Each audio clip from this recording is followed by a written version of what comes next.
박수로 한 번 더 위로했으면 좋겠습니다.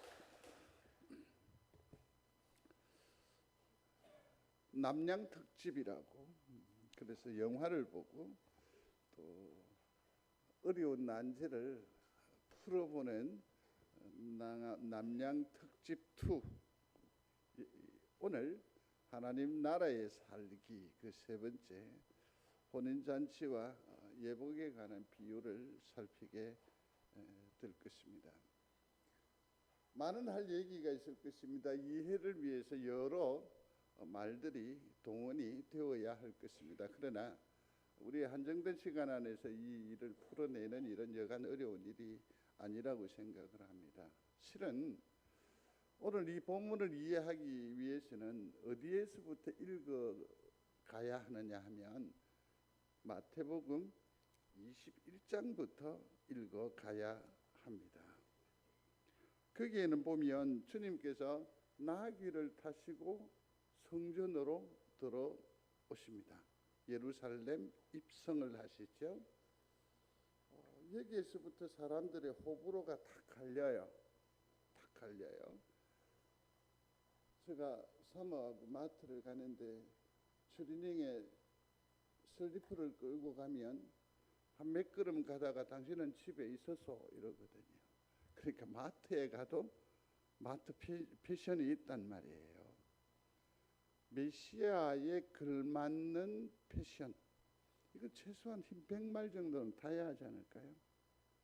왕관 아니라도 어느 정도 좀 이게 있어야 될 텐데 너무 초라하지요.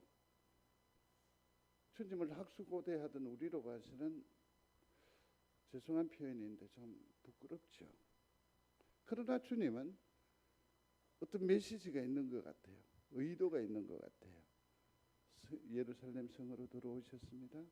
그리고 거기에서는 아주 일반적이고 또 보편적이고 상식적으로 되어 있는 일들을, 그 상을 엎어버리세요. 우리가 얼마 전에 스가랴서를 계속해서 묵상하지 않았습니까? 그 14장 마지막 절에 보면 하나님께서 다스리시는 그 나라의 안정감과 기쁨을 쭉 말하는 그 끝자락에 이런 표현이 있어요. 그곳에는, 그러니까 거기에는 가나안인이 없었더라 라고 마지막 말을 표현을 해요. 여기서 가나안인이라고 하는 것은 장사하는 사람들을 말하는 거예요. 교회 안에서 성도들을 대상으로 장사하는 가나안인은 없었더라. 그러니까 아주 상식적이고 보편적인 이 상을 주님은 어떻게 해요? 엎어버리셨어요. 충격이었습니다. 당연히 교회는 이래야 하고 저래야 하고 목사님은 어때야 되고 장로님은 이래야 되고 저래야 한다고 듣고 그렇게 생활하고 사는데, 나름대로 존경을 보이고 그런 기대를 가지고 삶을 사는데 주님께서 그 판을 엎어버렸단 말이에요. 그러면 목사도 온데간데 없고 장로도 온데간데 없고 그 소중한 권사님도 온데간데 없고 아무것도 없어요. 충격을 받았는데 주님께서 데이트하듯이 제자들과 나아가시면서 무화과 나무를 만나지 않았겠습니까? 그러고서는 이 무화과 나무를 저주를 해요. 애꿎은.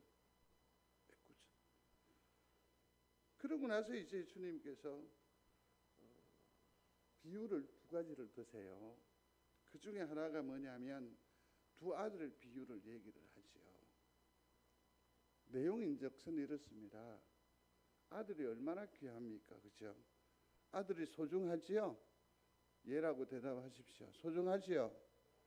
어저께 제가 예식의 주례를 보고 내려오니까 다른 아들을 장가 보낸 사모님이 그러더라고요. 목사님, 저는 아들 하나 이자 먹고 있습니다. 이러대. 요즘은 딸 부자가 딸 있는 사람이 오야예요. 장이에요. 제가 딸이 둘이나 됩니다. 저보고 딸딸이 아빠라고 놀렸지? 두고 보자.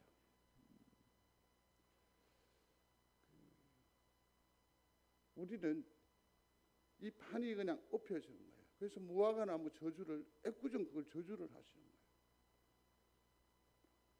근데 이 두 아들 비유에서는 뭐라고 얘기를 하느냐면 말만 예, yes, yes, 아멘, 아멘. 그렇고 말고요. 난 참 좋다고 봐요. 참 은혜가 있다고 생각해요. 그래 놓고서 삶의 행실이 따라주지 않아요. 여러분들은 신앙의 예스맨인 줄로 압니다. 동의하시면 예. 행위에 있어서는 어때요? 우리가 이 땅에 발 딛고 삶을 살기 때문에 복음 진리대로 삶을 구체적으로 구현해내며 사는 사람은 그닥 많지 않습니다. 어렵습니다. 그런데 주님은 콕 집어 말합니다. 그리고 나서 또 이 포도원 비유를 잠시 드시면서 뭐라고 얘기하느냐 하면 주인이 맡겨두고 갔는데 삭을 받으러 사람을 보냈는데 자꾸 딜레이 하는 거죠. 삭을 제대로 주지 않고 이러다가 나중에는 뭐라고 합니까? 그 삭 받으러 온 그 주인의 아들을 때려요. 나중에는 생각을 도모합니다. 저 아들이 없으면 이 포도원 누구의 것이 된다? 내 것이 되지 않겠느냐. 죽여버려요. 상식을 엎으셨습니다. 애매한 무화과 나무를 저주하셨습니다. 우리 속에 있는 불편한 것을 콕 집어 지적하셨습니다. 더 나아가서는 선지자들을 죽인 그 일들을 생각나게 하셨습니다. 그리고 나서 오늘 혼인잔치 비유를 우리에게 가르쳐 주셨습니다. 도대체 혼인잔치 비유에서는 주님께서 하시고자 하시는 얘기가 뭘까 참 궁금합니다. 그것을 좀 더 집중해서 살펴보시면 좋겠습니다. 얘기의 내용은 이러합니다. 어느 날 왕이 잔치를 준비했다는 것 아니겠습니까? 당연히 뭐 사람들을 다 초청을 했을 것입니다. 그런데 저마다의 사람들의 형편이 있나 봐요. 그래서 초청에 응하는 사람이 있는가 하면 대부분의 사람들이 거절하게 됩니다. 왕이 주께서 청했는데 거기에서 오는 이 거절감이라고 하는 것은 굉장한 충격이 될 것 아니에요.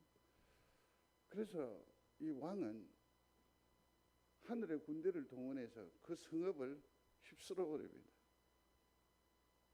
그러고 나서는 그 종들에게 다시 얘기를 합니다. 길거리에 나가서 만나는 사람들마다 다 데리고 오라고 길거리 캐스팅을 하시는 거예요. 그런데 길거리에서 캐스팅된 사람들은 보면 지질공상인 사람들이에요. 가난한 사람들, 창기들, 좀 사회적으로 소외된 사람들, 주목받지 못하는 사람들. 이런 얘기를 드리는데 그것이 내 마음에 동의가 된다고 한다면 우리의 영적 상대는 상당하리라 생각을 하는데 혹여 불편함이 있더라도 용서해 주시기를 바랍니다. 그 잔치에 참여한 그 창기와 찌그러진 사람과 무기력한 그 사람들이 곧 누구를 상징할까요? 나와 우리 맞습니까? 그렇게 해서 그 잔치는 풍성해졌습니다. 그렇게 해서 하나님의 나라가 성료가 되면 끝이면 참 좋으련만 여기에 느닷없는 예복 심사라고 하는 과정이 훅 들어오게 됩니다. 여기서 말하는 예복이라는 것은 무엇일까? 보통 팔레스틴의 잔치의 그 배경은 보통 잔치가 하루 만에 끝나는 것이 아니라 보통 한 일주일여간 진행이 됩니다. 여러 과정 중에 청함을 받은 사람이 그 잔치 석상에 들어오게 되면 반드시 우리가 식사 때 무엇합니까? 손발을 씻고 식탁에 나아가듯이 거기에 필요한 예복을 준비해 둔 예복을 걸치고 들어가게 됩니다. 마치 우리가 중환자실에 들어갈 때에 뭐 이렇게 그 예복을 끼어 있듯이 말입니다. 예복이 있습니다. 이 예복은 내가 미리 구비할 필요도 없습니다. 그거는 잔치 배설자가 일방적으로 준비해 두었다가 우리에게 주는 예복입니다. 근데 그것을 입고 잔치에 참여하게 되는 겁니다. 결혼식장에도 에티켓이 있습니다. 신부보다 더 이쁘면 안 된다며요. 그래서 결혼식장에 갈 때는 뭐 흰색 드레스나 이런 것들을 좀 피해야 된다고요. 물었더니 시커먼한 하여튼 그 넥타이 그거 메고 가라 하더라고요. 그래요. 하긴 뭐 이해한다. 당신 교회 목사의 그 출중함을 당신이 아는구만. 그래서 신랑을 살리려면 우중충한 이것으로 해야 된다는 메시지로 받고, 결혼식에 뭐죠? 에티켓이 있죠. 예식장에 이런 에티켓이 필요합니다. 성경에서 말하는 예복이라고 하는 것은 뭐냐면 무엇으로 직조물 되어진 옷이냐 하면 한번 읽어보실까요? 이웃 사랑, 정의 실천, 겸손, 섬김, 정직, 노동, 예배와 말씀, 기도와 선교로 짜인 옷이다. 이러한 예복을 가지고 하나님 나라에 참여해야 하는 그런 이미지가 우리에게 떠올려지고 있습니다. 그러나 좀 더 단편하게 생각을 하겠습니다. 왕의 잔치에서 입을 예복은 구원의 옷입니다. 소리하십시오. 구원의 옷. 요한계시록 19장 7절로 보면 우리가 즐거워하고 크게 기뻐하며 그에게 영광을 돌리세. 어린 양의 혼인 기약이 이르렀고 그의 아내가 자신을 준비하였으므로 그에게 빛나고 깨끗한 세마포 옷을 입도록 허락하셨으니 이 세마포 옷은 성도들의 뭐다? 옳은 행실이다고 했습니다. 자, 하나님의 나라가 이미 임하였음을 믿으시면 아멘. 그렇지만 이 하나님의 나라는 아직까지 과정입니다. 그죠? 그래서 이미에서 이제 아직인 것이 하나님의 나라입니다. 그래서 하나님의 나라의 성격과 그 시기를 표현할 때에 이런 표현이 이제 보편화되어져 있지요. 이미 아직 과정 중에 있다고 해도 과언이 아닐 겁니다. 그런데 이러한 과정에서 우리가 구원을 받아서 교회 안에 하나님 예수 이름 안에 들어온 이것으로 딱 끝나는 것이 아니라 여기에서 어떤 시점이 아직 남아 있습니까? 아직 미완성이라는 과정이 있어요. 그러면 여기에서는 뭡니까? 우리의 옷이 예복으로 갈아 입어야 된다라는 거죠. 착한 행실이라고 할 수 있을 것입니다. 이 착한 행실이라는 게 도대체 뭘까요? 도대체 뭘까? 골로새서에 있습니다. 읽어봅니다. 긍휼과 자비와 겸손과 온유와 오래 참음을 옷 입어라. 우리 개인의 이미지를 떠올리면 그 누군가가 우리에 대해서 생각을 할 때 그는 긍휼이 있는 사람이야, 이해가 있는 사람이야, 용납이 있는 사람이야. 나는 희한하게 그 권사님과 얘기를 하면 마음이 그렇게 편하다. 나는 이분과 얘기하면, 이분과 식사를 하면 그렇게 마음이 푸근하고 내가 위로를 받는 것 같다. 그러한 이미지가, 이러한 거룩한 성품이 우리 가운데에 있는 것 같습니까? 나는 이 대답에 예라는 대답은 전혀 기대를 못했는데, 아니 좀 더 이제 제가 시정을 해줘야 될 의무감을 느끼는데, 집사님이 그렇다는 거요, 아니면 내가 누구를 생각하니까 그런 마음이 있는 사람이 떠올려진다는 말입니까? 둘 다 예가 되고 떠올려진다. 이 또한 복이라고 생각을 해요. 그 다음에 또 보십시오. 자비와 겸손과 온유와 오래 참음이 우리 성도들의 입은 옷처럼 그렇게 향내가, 그런 이미지가 있습니까? 하면 너무 상박하고 있게 되기를 주의 이름으로 축복합니다. 어렵고 힘들 때 교회가 생각나면 얼마나 좋을까요? 응?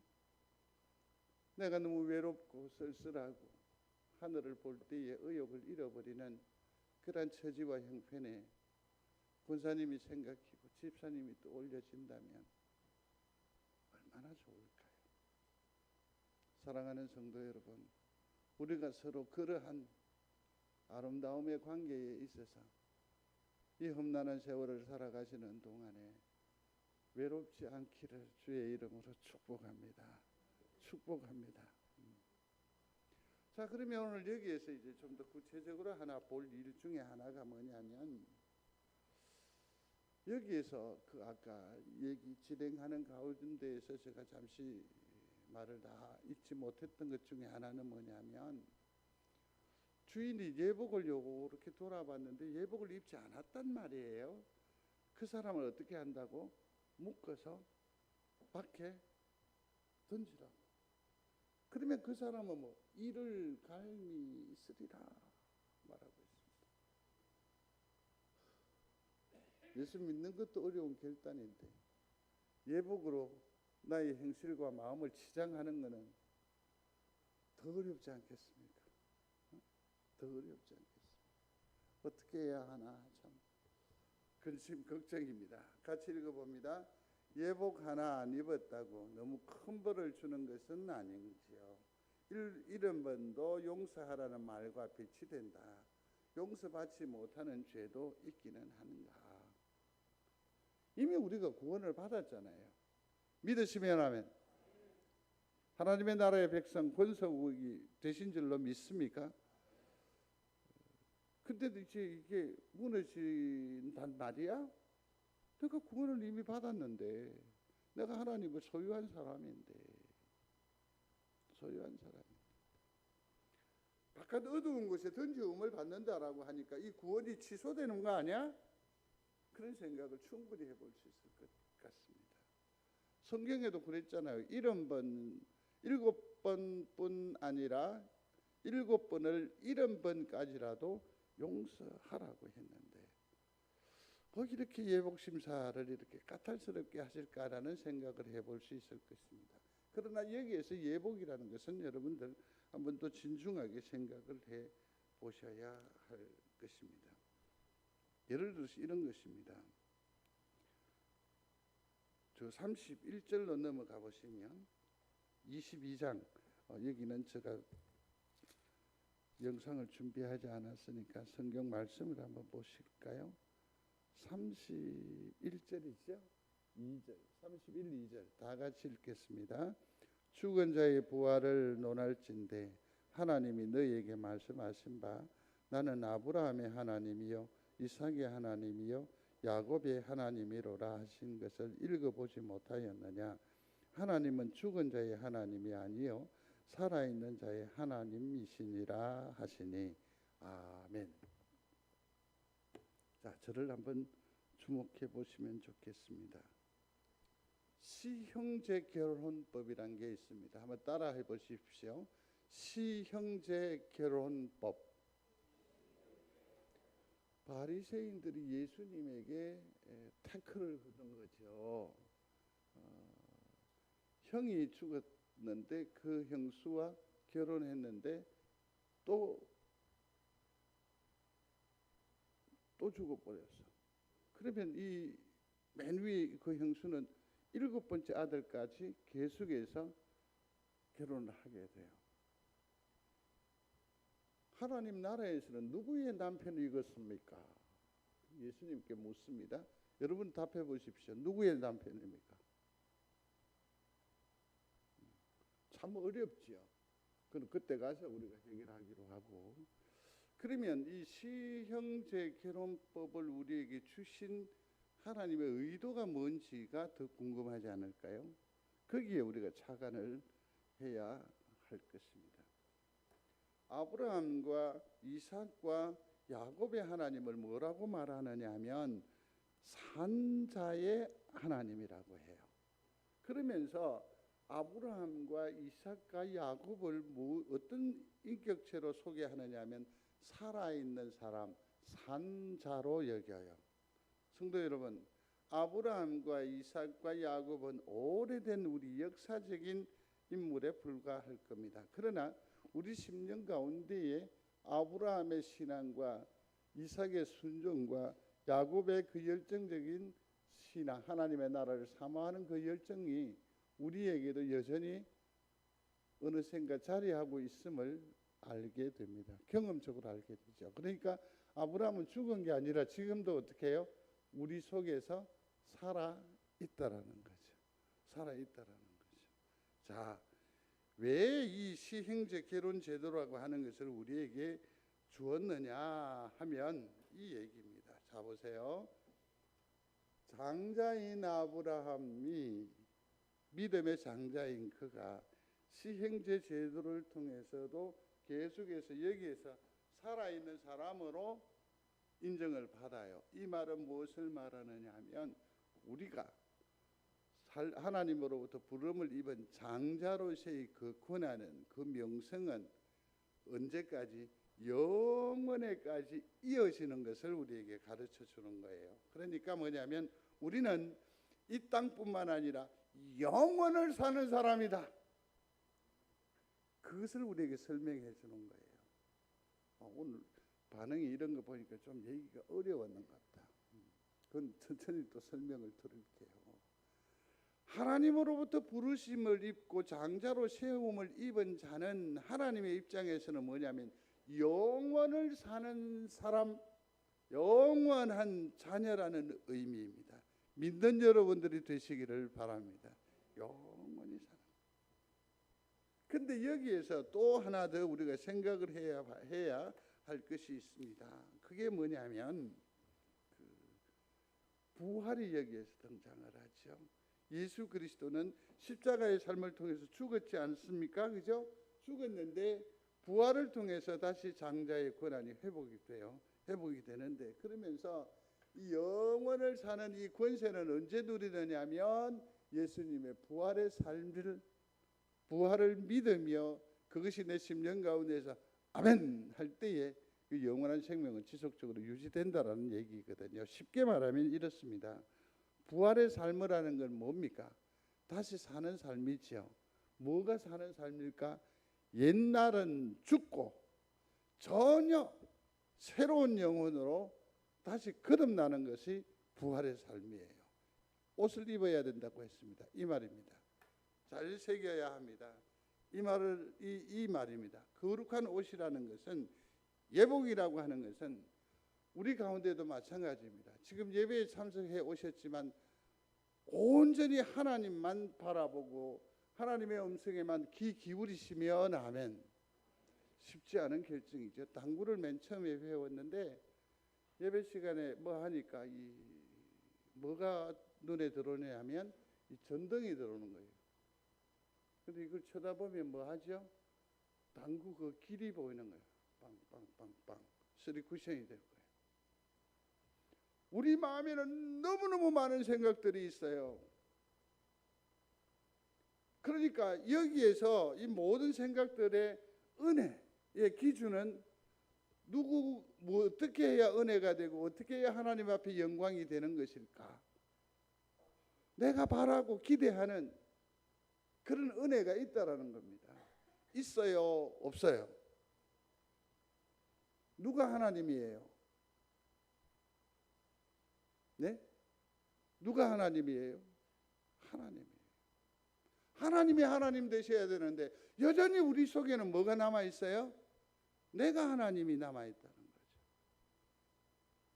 주어진 그 예복, 하나님 앞에 전적인 자기 부인과 순종의 삶으로 하나님 앞에 감사하고 감격하는 그 예복을 덧입어야 되는데 여전히 남의 잔치에 와서 내 생각을 하면 이 잔치는 내 잔치가 아니고 뭐가 돼요? 남의 잔치가 되는 거잖아요. 사랑하는 성도 여러분, 여기에 하나님의 잔치에 오셨으면 오롯이 누구만 생각해야 합니까? 하나님만 생각해야 돼요. 그것이 구비가 되지 않으면 우리는 예복 입지 않은 것이 되고 나중에는 어떻게 해요?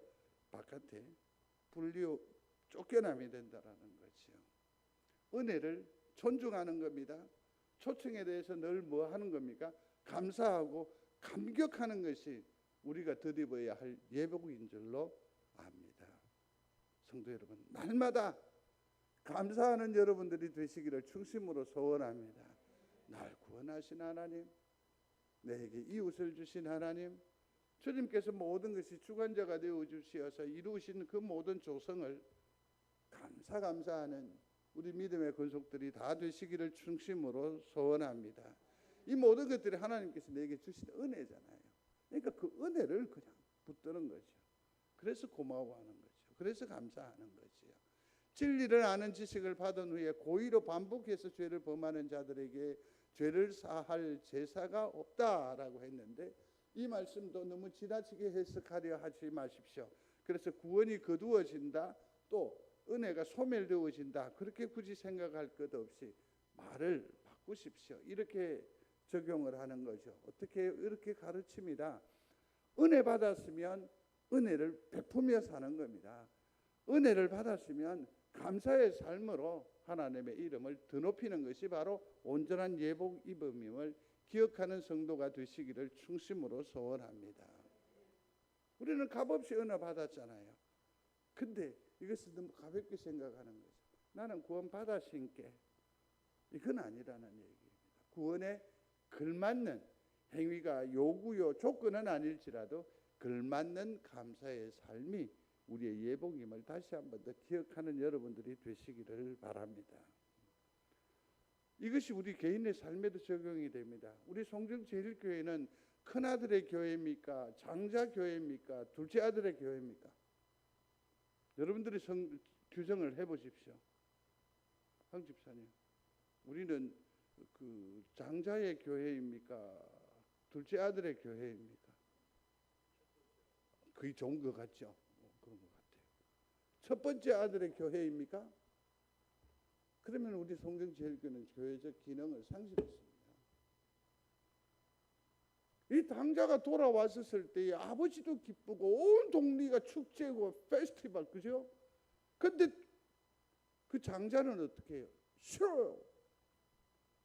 나는 고생했는데 자는 제 마음대로 놀다 온 아를 갖다가 뭐 이렇게 뭐 옷을 입히고 반지를 입히고.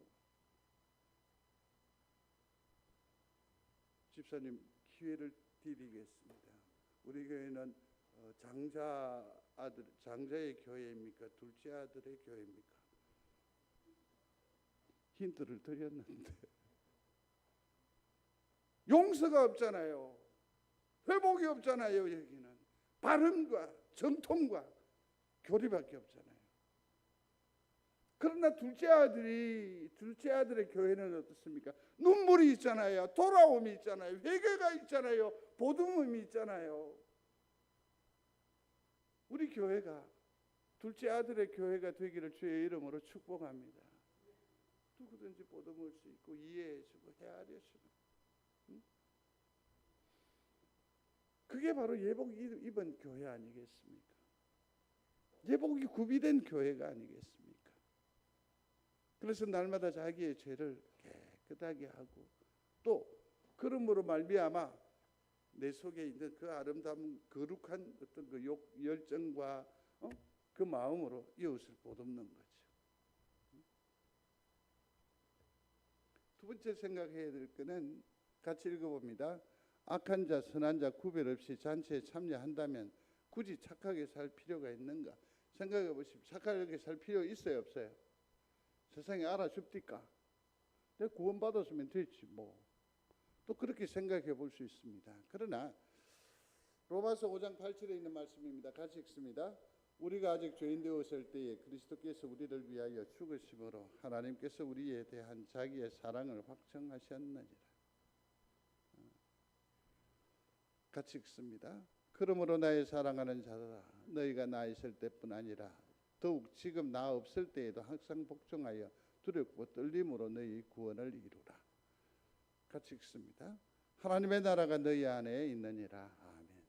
하나님이 여기서 작동을 하는데, 하나님이 여기에 계시는데 내 행위를, 내 발걸음을 마음대로 내버두겠습니까? 그리하시면 아니 되옵니다. 하나님의 은혜와 하나님의 역사가 내 속에 이렇게 가득해 있으면 거기에 그 말씀에 걸맞는 삶을 살아내어야죠. 거기에 뭐 굳이 착함, 그건 아닌 것 같아요. 꼭 기억하십시오. 예복심사 마지막에 최종 평가가 있다라는 것을요. 또 하나는 무엇입니까? 마태복음 25장 21절에 같이 읽겠습니다. 더 큰 기쁨에 참여하라. 지금 가난한 자들을 위하여 내 것을 내어놓고 부족하고 연약한 사람을 위해서 내 정성과 내 사랑을 쏟아붓는, 어쩌면 내 인생의 마이너스 인생을 지금 살아가는 것이 참으로 믿음의 삶이라고 하더라도 이 일에 승리하게 되면 하늘에서 뭘 주신다고? 더 큰 기쁨을 주신다고 하잖아요. 이를 사모하는 여러분들이 되시기를 중심으로 소원합니다. 소원합니다.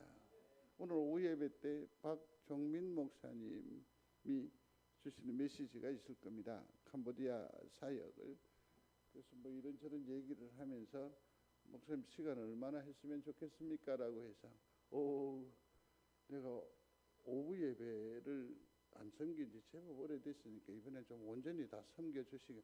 아이 저건 뭐 이래 해도. 그래서 오늘 오후 예배는 누가? 박정민 목사님이 하십니다. 그래서 오늘 아침에 또 얘기를 했죠. 그래서 뭐 씹어 보이나 그래 하시면 안 되겠어요. 그러니까 하하 이러더라고요. 그래 그 무슨 현상이야? 그 뭐야? 이랬더니 가서 하면 또 모릅니다. 이러는 거야. 그러니까 아마 15분에 한 30분 일을 하겠다는 얘기인 거예요. 처음 얘기하고 영 태도가 달라. 그래서 이런 내 그랬는데 그 캄보디아 사역에 대한 전반을 얘기를 하게 될 것입니다. 우리가 혹여 참여하게 되면 어떻게 참여할 수 있는지 그 방법에 대해서 아마 우리에게 화두를 던져 줄 겁니다. 꼭 오후 예배는 다 같이 함께 해주시기를 바랍니다. 성도 여러분 묻습니다. 나는 천국에 간다. 한 번 더요. 나는 천국에 간다. 혹시 이게 의문이 들 때가 있습니까? 전혀 없습니까? 감사합니다. 다시 물을게요. 나는 천국에 간다. 근데 성경에는 좁다고 그랬거든요. 찾는 자가 적다고 했어요. 충분할 것 같은데. 그러면서 그 다음에 구워지는 말씀이 뭐냐고 구하라고 그랬어요. 한번 소리하십시오. 구하라. 다 가는데 뭘 또 구해? 그만큼 이 예복을 입은 하나님 나라의 그 의로운 삶이 모습이 소중하고 귀중하다, 희귀하다는 얘기죠. 성도 여러분, 날마다 자기를 돌아볼 수 있었으면 좋겠습니다. 나는 예복을 입었는가? 이 말은 무엇입니까? 나는 하나님의 권위에, 말씀의 권위에, 교회의 지도에 전적인 순종이 있는가? 자중하며 살펴봐야 합니다. 내 삶의 지경을 예스럽게 돌아볼 수 있는 여러분들이 되시기를 중심으로 소원합니다. 그래서 삶에 뭐가 있어야 돼요? 그리스도의 향기가, 열매가 있어야 합니다. 언제까지 우리는 수동적으로 살 수 없습니다. 이제는 구원은 공격적이에요. 한번 소리합니다. 구원은 공격적이다. 이 말은 무엇이냐 하면 주님께서 우리를 구원하실 때에, 우리를 선택하셨을 때에, 우리를 당신의 권속으로 삼아 주셨을 때에 우리의 동의를 구했을까요? 구하지 않았을까요? 구하지 않았습니다. 오늘 천국 잔치에도 마찬가지입니다. 썰어버리시고 닥치는 대로 강제적이고 공격적인 것이 뭐라고요? 하나님의 구원 사역입니다. 구원 사역입니다. 그러므로 우리는 이미 구원을 받았으니까 우리의 삶의 자락에서 늘 주변을 돌아봐야 합니다. 그러면서 그 아름다운 열매 맺는 삶이 내게 있는지 늘 돌아보고 이 감격과 이 은혜를 어찌든지 확장하는 일에 내가 하나님의 도구가 되는 그런 아름다운 결단과 결심이 있어야 하지요. 묻습니다. 나는 천국에 간다. 다시 나는 천국에 간다. 이 약속을 믿습니까? 그러면 힘내어 사십시오.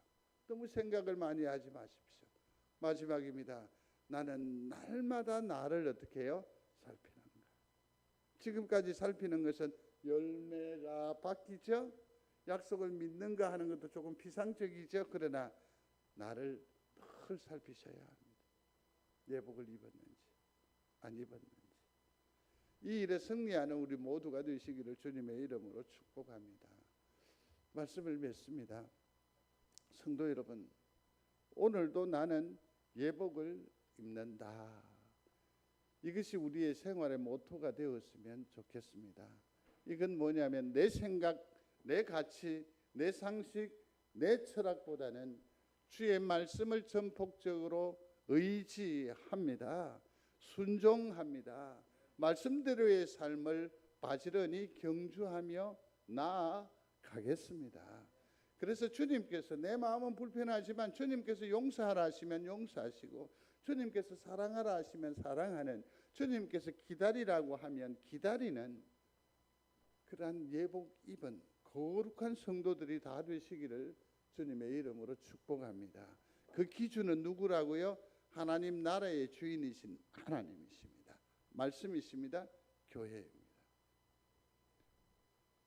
그러므로 날마다 사시는 그 삶이 마치 천국을 거니는 듯한 성도들의 행복한 남은 여정이 되시기를 주의 이름으로 축복합니다. 고마우신 하나님, 하나님을 온전히 인정하는 예복을 우리에게 드리펴 주시옵소서.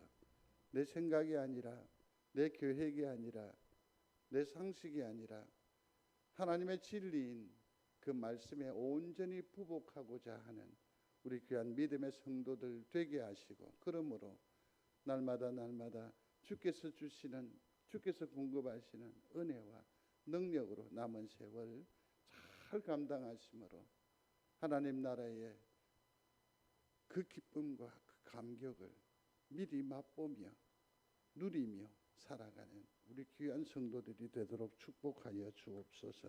한 주간 주님께 우리의 삶을 의탁합니다. 같이 해주실 줄로 믿고 예수님 이름으로 기도드리옵나이다.